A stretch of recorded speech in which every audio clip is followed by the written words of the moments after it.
una circuncisión espiritual, no una circuncisión carnal. De manera que en sus cartas, sobre todo en la carta de los romanos, establece una clara distinción entre los carnales, los circuncidados según la carne, y los circuncidados según el espíritu, es decir, los espirituales. Esta misma distinción de carnales y espirituales la encontramos, como decía, en el gnosticismo. Bien, leeré ahora un texto. Yo recomiendo la lectura de este Nuevo Testamento interlineal para aquellos que puedan leer, y si no, se hace un pequeño esfuerzo en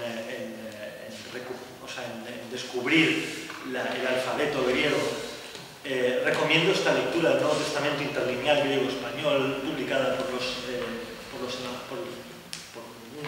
un grupo evangélico, porque presenta una versión del cristianismo en griego sorprendente, muy afín al gnosticismo. Curiosamente, cuando se traduce la Biblia, se traducen los evangelios, en versiones, por ejemplo, como esta de Herder o el Nácar Colunga o las versiones al uso, se traduce de una manera, y cuando se traducen los textos gnósticos se conservan ciertas palabras griegas, de manera que se nos confunde, no se nos permite ver la continuidad que los gnósticos tienen utilizando el lenguaje evangélico. Y ven, sabiduría, dice Pablo, esto es la primera carta a los Corintios, el capítulo 2, sabiduría, empero, hablamos entre los perfectos, sabiduría, empero, no de este eón, dice Pablo, ni de los arcontes de este eón. Esto lo encontraremos traducido no de los siglos, ni los príncipes de los siglos. Aquí tenéis la prueba, es decir, si leéis la Biblia de uso corriente, de león no veréis nada. Es decir, no solo de este eón, sino los arcontes de este eón, los que van desapareciendo, sino que hablamos de sabiduría de Dios en misterio, la oculta, que predestinó Dios ante los eones para gloria nuestra, que ninguno de los arcontes de este eón ha conocido. Como puede verse, el lenguaje de Pablo es completamente gnóstico, y a continuación pasa de Sofía al Neuma, es decir, al Espíritu de Dios, que es quien sondea las cosas de Dios, quien conoce, quien tiene la gnosis. Está hablando claramente de una gnosis divina, es decir, de una sabiduría que es Neuma y que es Cristo Jesús. Por tanto, en este prólogo de la primera carta a los Corintios de Pablo, se identifica al Hijo con el Espíritu y con Sofía, y a estos como portadores de la gnosis. De manera que este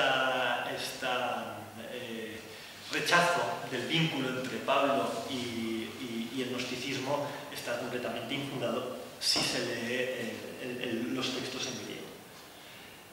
La conclusión más clara que se sigue de estos textos paulianos no es otra que la transmisión de una tradición sapiencial en forma de gnosis que justifica perfectamente el carácter espiritual y neumático de las comunidades carismáticas primitivas. La comunidad carismática es descrita igualmente en la primera epístola de los Corintios. Allí Pablo nos habla de los dones que reciben las personas que han entrado en contacto directo con el Espíritu gracias a la intercesión de los apóstoles y por tradición e imposición de manos. Dice Pablo en Corintios 1, existen diversos dones, pero es el mismo Espíritu. Pablo quiere decir con esto que todo aquello que hacía Jesucristo, ahora lo van a hacer aquellos que han recibido su Espíritu, el Espíritu de Jesucristo, que como ya dijimos es Espíritu de sabiduría. Y el primero de los dones que otorga el Espíritu de sabiduría no es ni más ni menos que el Logos Sofías, es decir, palabra de sabiduría. El que recibe el Espíritu recibe la gnosis, el conocimiento de la sabiduría divina, el conocimiento de la creación. En Corintios 1, en el capítulo 12, cuando va describiendo uno a uno todos los carismas que da el Espíritu, el primer carisma que da el Espíritu es Logos Sofías. ¿Y cuál es el segundo? Logos Gnoseos, es decir, palabra de conocimiento, es decir, gnosis. Por tanto, la recepción del Espíritu tiene que ver con la ciencia y la filosofía natural, es decir, con el conocimiento del cosmos, del universo.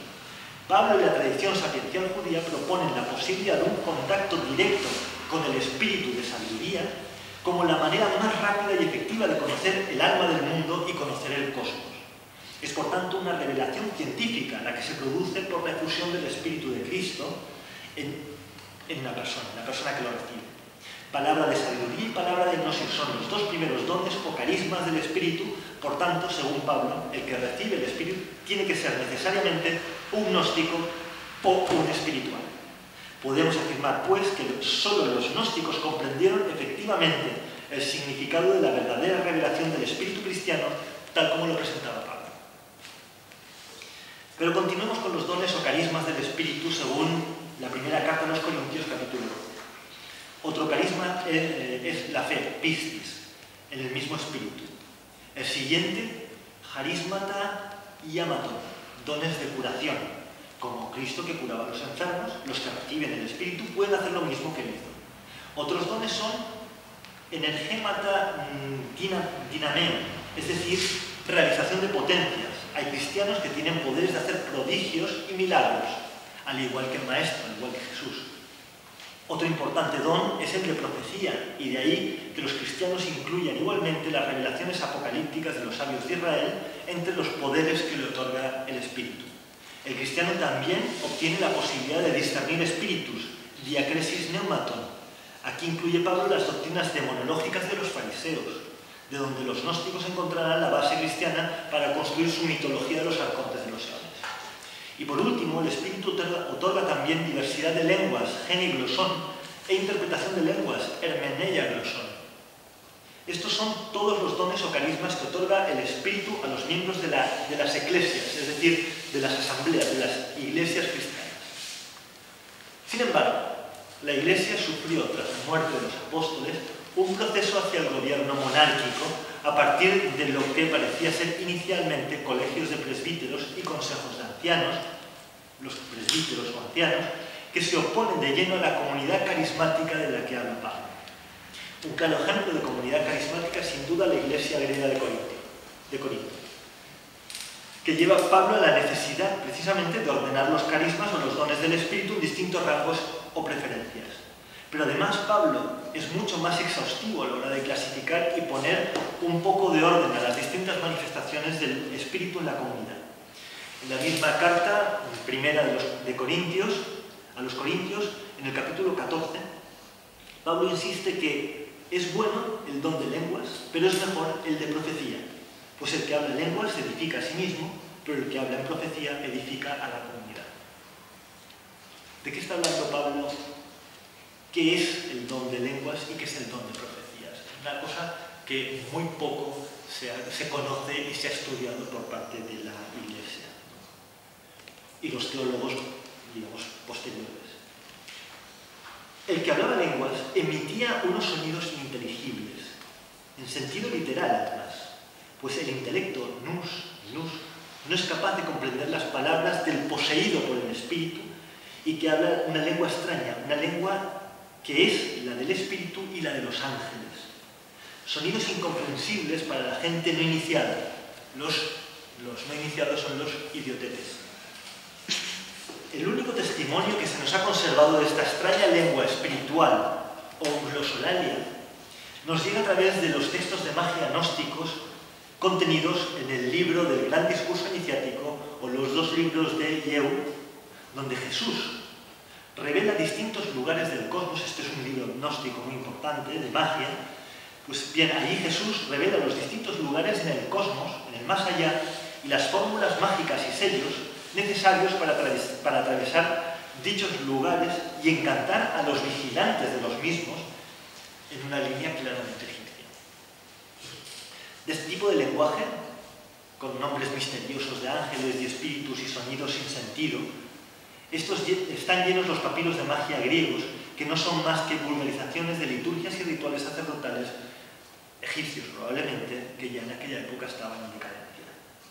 Pues bien, Pablo contempla en el año 50, que es la carta a Corintios, del siglo I, la posibilidad de que en la asamblea, en la iglesia de los cristianos, en la iglesia cristiana, haya muchos que hablen extrañas lenguas, así como otras personas que interpreten dichas lenguas. Ahora bien, Pablo finalmente pone un límite para el bien de la comunidad, para que no parezca la iglesia en cuestión algo así como un manicomio. Y dice Pablo: si alguno habla en lenguas, que sean 2 o a lo más 3, y por turno, y uno solo interprete. Y si no hay intérprete, cállese en la iglesia y para sí mismo hable y para Dios. Por otra parte, estimula a los miembros de la iglesia a que profeticen, y además que lo hagan por turnos, pero aquí sin restricciones.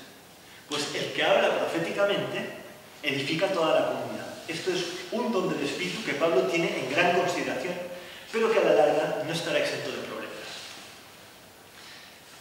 Aunque de difícil datación, hay una obrita, la Didache, o enseñanza de los 12 apóstoles, que fue muy divulgado en todo el medio cristiano. Se supone escrito por los mismos apóstoles y contiene distintas reglas tanto de vida como litúrgicas. Generalmente se ubica su redacción en la forma en la que nos ha llegado en torno al año 70 del siglo I. En estas fechas, en las que Pablo ya había desaparecido, Pablo muere en el 68 en Roma, el don de profecía ya comienza a ser un problema, si bien todavía valora el rol de los profetas en la Iglesia. En esta obra se dan instrucciones para identificar al verdadero del falso profeta. Y dice la Didache, en el capítulo 11, no todo el que habla en espíritu es profeta, sino el que tiene el modo del Señor. Así pues, por el modo se discernirá al falso profeta y al profeta. Además, todo profeta que manda en espíritu poner una mesa no come de ella. En caso contrario, es un falso profeta. Igualmente, todo profeta que enseña la verdad, si no practica lo que enseña, es un falso profeta. Pero el que dijera en espíritu, dame dinero o cosa semejante, no le escuchéis. Es decir, ya está mostrando que el tema de los profetas empieza a ser un problema. Esto pone de manifiesto que pocos años después de la desaparición de Pablo, la cuestión de los profetas cristianos itinerantes comenzaba a ser problemática. Pues algunos venían a pedir incluso hasta dinero. Y aquí hay un paréntesis, lo cual, por otra parte, no era extraño en aquel mundo. Piénsese que los sacerdotes y el sacerdocio y las prácticas mágicas paganas, entre las que se incluía muy especialmente el oráculo y la profecía, eran remuneradas al oráculo del